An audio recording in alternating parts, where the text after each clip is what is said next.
விடாமுயற்சிக்கு எப்படி ஒரு ஆப்போசிட்டான ஒரு விமர்சனம் இருக்குதோ அதை தாண்டி குட் பேட் அக்லிக்கு வந்து ஒரு தெரிக்கக்கூடிய ஒரு சம்பவமாக இருக்கும்.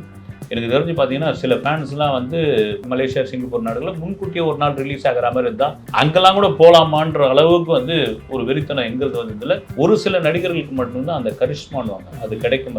அது அஜித்திற்கு கிடைத்த மிகப்பெரிய வரப்பிரசாதம் கூட சொல்லலாம்.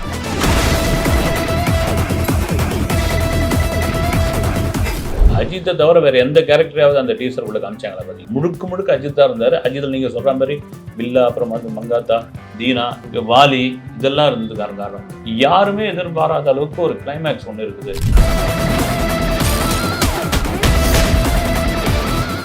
நீங்க மார்க் ஆண்டனியுடைய மிகப்பெரிய வெற்றிக்கு காரணமே வந்து இந்த சிலுக்குன்னு ஒரு கேரக்டரை கொண்டு வந்து அந்த பஸ்ல அதகலம் பண்ணி விட்டாப்ல. ஒருவேளை ஷாலினி இருக்கான்னு போது எனக்கு அதான் தோணுது வந்து அமர்கலம் படத்துல இருந்து ஒரு சின்ன ஒரு இது வந்து கட் பண்ணி போட்டா தியேட்டரே தெரிக்கும். அதுலயே கூட ஒரு குரல் ஒண்ணு வருது வந்து ஏகே அப்படின்னு, அது எஜ்ஜே சூர்யாவுடைய குரல் அப்படின்னு. ஆமா, ஏகே ஒரு ரெட் டிராகன்ற வார்த்தையில வருது. இந்த படத்துக்கே வந்து நீங்க குட் பேட் அக்லின்னு வச்சிருக்க பதில் ரெட் டிராகனே வச்சிருக்கலாம் பொழுது பயங்கரமா இருக்குமே. அப்படி கொண்டாடி இருப்பாங்க பொழுது. ஏகே ஒரு ரெட் டிராகன்.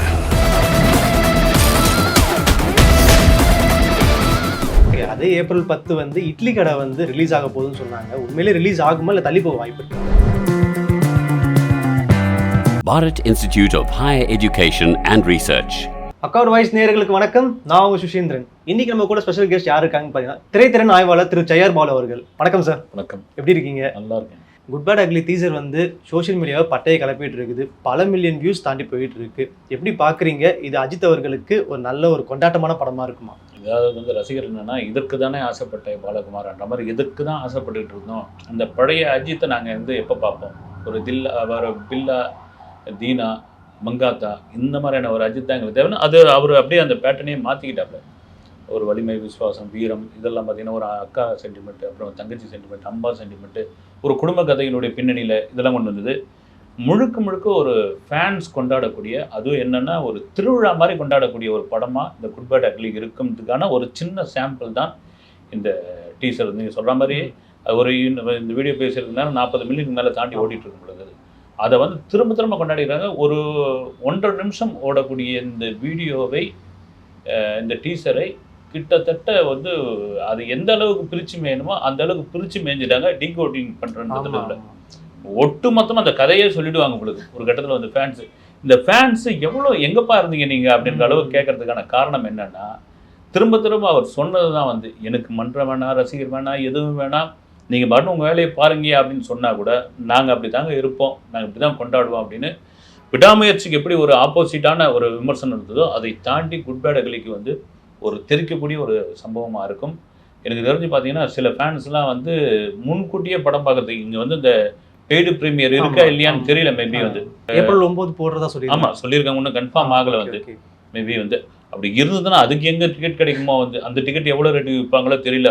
அது ஒரு பக்கம் இருக்கும்போது முன்கூட்டியே சில நாள் இப்போ வந்து சவுத் ஏஷியன்லாம் பார்த்தீங்கன்னா மலேசியா, சிங்கப்பூர் நாடுகளில் முன்கூட்டியே ஒரு நாள் ரிலீஸ் ஆகிற மாதிரி இருந்தால் அங்கெல்லாம் கூட போகலாமான்ற அளவுக்கு வந்து ஒரு வெறித்தனம் எங்கிறது வந்ததில் இது உண்மையிலே ஒரு பெரிய மேஜிக் தான். மேஜிக்கை தாண்டி திரும்ப சொல்கிறது தான் ஒரு சில நடிகர்களுக்கு மட்டும்தான் அந்த கரிஷ்மானுவாங்க அது கிடைக்கும்.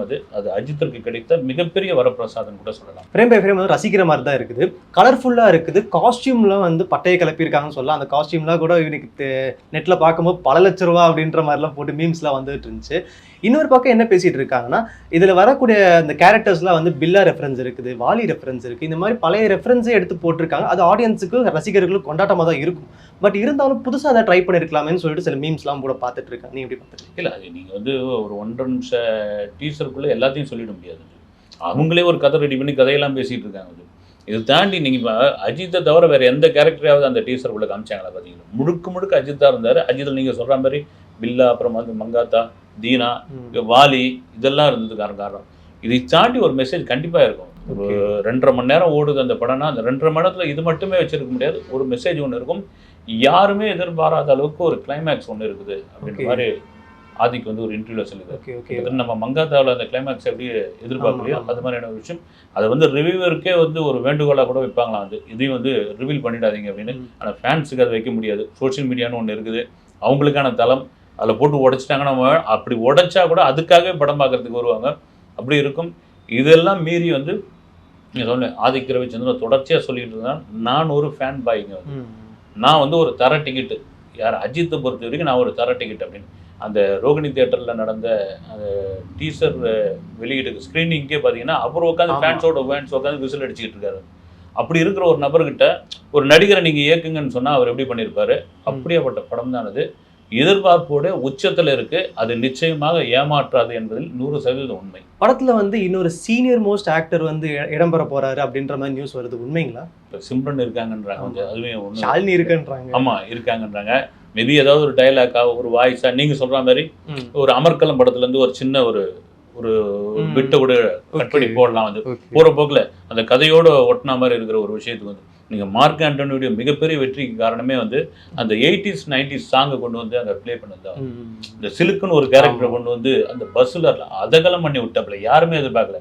ஒருவேளை ஷாலினி இருக்கான்னு போது எனக்கு அதான் தோணுது. வந்து ஒரு அமர்கலம் படத்துல இருந்து ஒரு சின்ன ஒரு அருமையான ஒரு சின்ன ஒரு இது வந்து கட் பண்ணி போட்டா தியேட்டரே தெரிக்கும். பட்டு இந்த அதில் வர ஒரு சின்ன ஒரு பபுள் கம் வச்சு மெல்ற மாதிரி வாலி அப்படின் போது சிம்ரன் இருக்காங்கன்ற மாதிரி ஒரு சஸ்பென்ஸா.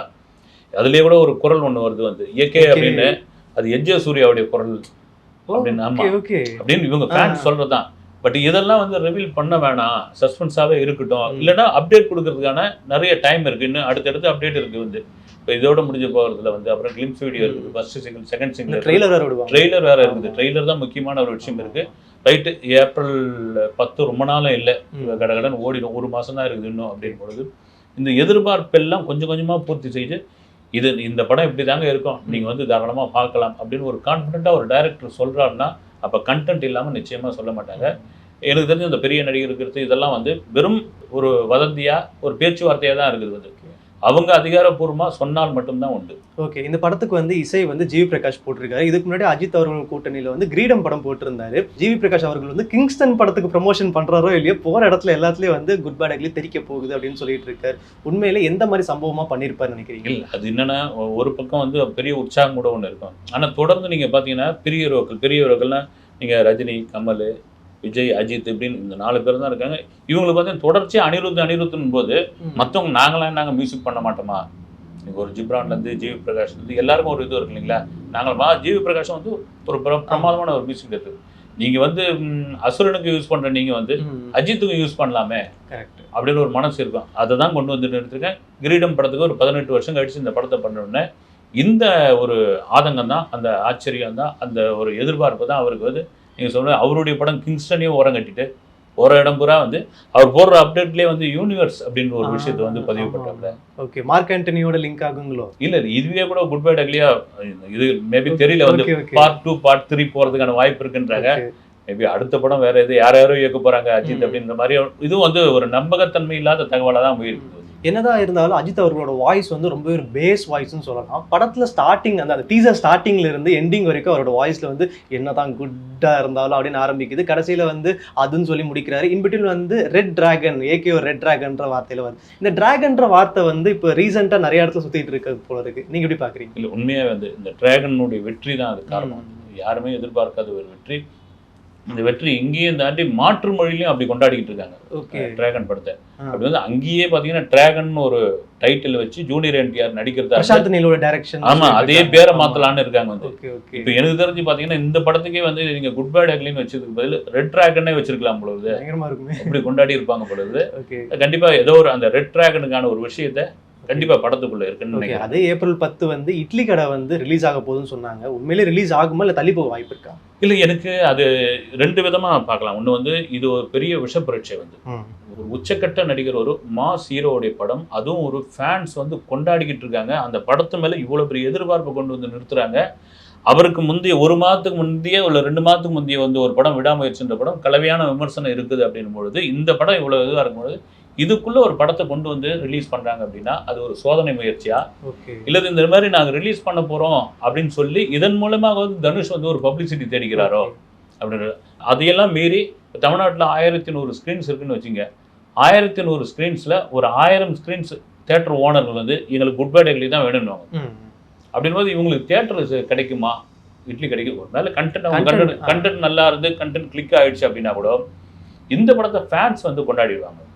ஒருவேளை கண்டென்ட் வேற மாதிரி மாறிடுச்சுன்னு வச்சுங்க, வேற விதமா அது இது எந்த நம்பிக்கையில பண்றாரு ஏதுன்னு தெரியல. இப்போ இன்னொரு விஷயம் என்னென்னு ஓடிட்டு இருக்குன்னு பார்த்தீங்கன்னா, தனுஷ் அவர்களும் அஜித் அவர்களும் கூட்டணி சேர போகிறதா ஒரு பேச்சுக்கள் போயிட்டு இருக்கு. உண்மையா நடக்குங்களா? எதையுமே வந்து நம்ம சொல்லிடலாம் வந்து. ஏன்னா இன்னைக்கு சினிமா வந்து ஒரு 5 ஹீரோக்களை சுற்றி தான் இருக்குது. அதிகபட்சமாக ஒரு 10 படம் தான் ஷூட்டிங் போயிட்டு இருக்கு. நமக்கு தகவல்னு பார்த்தீங்கன்னா, நீங்கள் ஒரே ஒரு விஷயம் வந்து நீங்கள் ஒரு பிரபலமாக இருக்கிற இப்போ ரஜினி, விஜய், அஜித், விஜய் கூட விட்டுருங்க. ஆனால் ஜனநாயகன் படம் வர வரைக்கும் அவரை பற்றியும் பேசலாம். கமல், தனுஷ், சிம்பு, இதை தவிர சிவகார்த்திகேயன், இதை தவிர நீங்கள் யாரா பேசுகிறீங்கன்னு வச்சுங்க, அதை யார் பார்ப்பாங்க வந்து? ஒரு சேனல்லே வந்து ஒரு கான்ட்ரவர்சி இருந்தால் தான் மட்டும் தான் பேசுவாங்க. இதுக்குள்ளே இருக்கும்போது ஒரு சின்ன வட்டம் தான் இதில் வந்து இது இருக்கிறதாம், இது பண்ணுறாங்களாம், இது செய்கிறார்களாம் அப்படின்னு ஒரு இக்கு போட்டு ஒரு கொஸ்டின் மார்க் போட்டு தான் இது பண்ண முடியும். அந்த தரப்புலேருந்து அஃபிஷியலாக வந்தால் மட்டும்தான் அது உறுதியான ஒரு தகவலாக இருக்குது. இதே சமயத்தில் பிரசாந்த் நீல் கூட ஒரு பேச்சுவார்த்தை போயிட்டு இருக்குன்ற மாதிரி, அஜித் பிரசாந்த் நீல் இணைய போகிறான், நம்ம சேனலில் கூட நம்ம பேசியிருந்தோம். அந்த மாதிரியான ஒரு பேச்சுவார்த்தையும் சைமல்டேனியஸாக போயிட்டு இருக்கு. அது ஒரு KGF 3 மாதிரியான ஒரு படமாக இருக்குன்ற மாதிரியான ஒரு பேச்சு. இது என்னன்னா ஒரு அனுமானம், ஒரு கேட்ட செய்தி, அங்கேருந்து வந்த தகவல் அப்படின்ற ஒரு விஷயம் தானே கட்டி உறுதியானது தகவலாக நமக்கு இதில் வந்து இருக்காதுன்னு நினைக்கிறேன். ஆனால் இட்லி கடை வந்து அந்த டைம் ரிலீஸ் ஆச்சுன்னா படத்துக்கு கலெக்ஷன் பாதிப்பு கண்டிப்பாக ஏற்படும்ல. ஏன்னா வந்து ரோகிணி தேட்டரில் வந்து இட்லி கொண்டாடலாம் தூக்கிக்கிட்டு ஆர்ப்பாட்டம் பண்ணிட்டு இருந்தாங்க. Vijay Ajith Vijay clash right, clash விட்டுறது. நீங்கள் அஜித் கூட வந்து தனுஷ் கிளாஷ் விடுறது எந்த விதத்தில் நியாயம் வந்து? அது எப்படி வந்து? ஆனால் தான் இட்லி குண்டானலாம் தூக்கிட்டாங்க வந்து. இதை தான் தனுஷ் வந்து ஐடியாவாக விரும்புகிறாரோ வந்து, இந்த இட்லி குண்டான தூக்குறது, நாம் உட்காந்து பேசுறது, இதை நம்ம வந்து படத்துக்கு வந்து ஒரு பப்ளிசிட்டியாக பயன்படுத்துவோம், ப்ரொமோஷனாக பயன்படுத்திப்போம். நீங்கள் ஒரு ₹1 கோடி கொடுத்தா கூட இப்படி ஒரு ப்ரொமோஷன் கிடைக்காது இல்லை? அந்த ப்ரொமோஷன் அதை வரைக்கும். ரெண்டாவது கண்டென்ட் மேலே அவருக்கு ஒரு நம்பிக்கை இருக்குது. அவர் தான் டைரக்டர், அவர் தான் ப்ரொடியூசரும் கூட வந்து. நான் தான் ப்ரொடியூசர், வேற ஒரு ப்ரொடியூசராக இருந்தால் நேற்றுக்கு வந்து வேணாங்கன்னுவாங்க. லைன் இன்னொரு ப்ரொடியூசர் சேர்ந்து பண்ணுறாங்க அப்படின் பொழுது ரைட், அவங்க கண்டென்ட் மேலே உள்ள இது எனக்கு தெரிஞ்சு கடைசி நேர மாறுதலுக்கு உட்பட்டதுன்னு கீழே போடுவாங்க இல்லைங்களா? அது மாதிரி திடீர்னு வந்து பேக் அடித்தாலும் அடிக்கலாம் வந்து. நம்ம நேரலுக்காக நிறைய விஷயம் ஷேர் பண்ணீங்க. ரொம்ப நன்றி. வணக்கம்.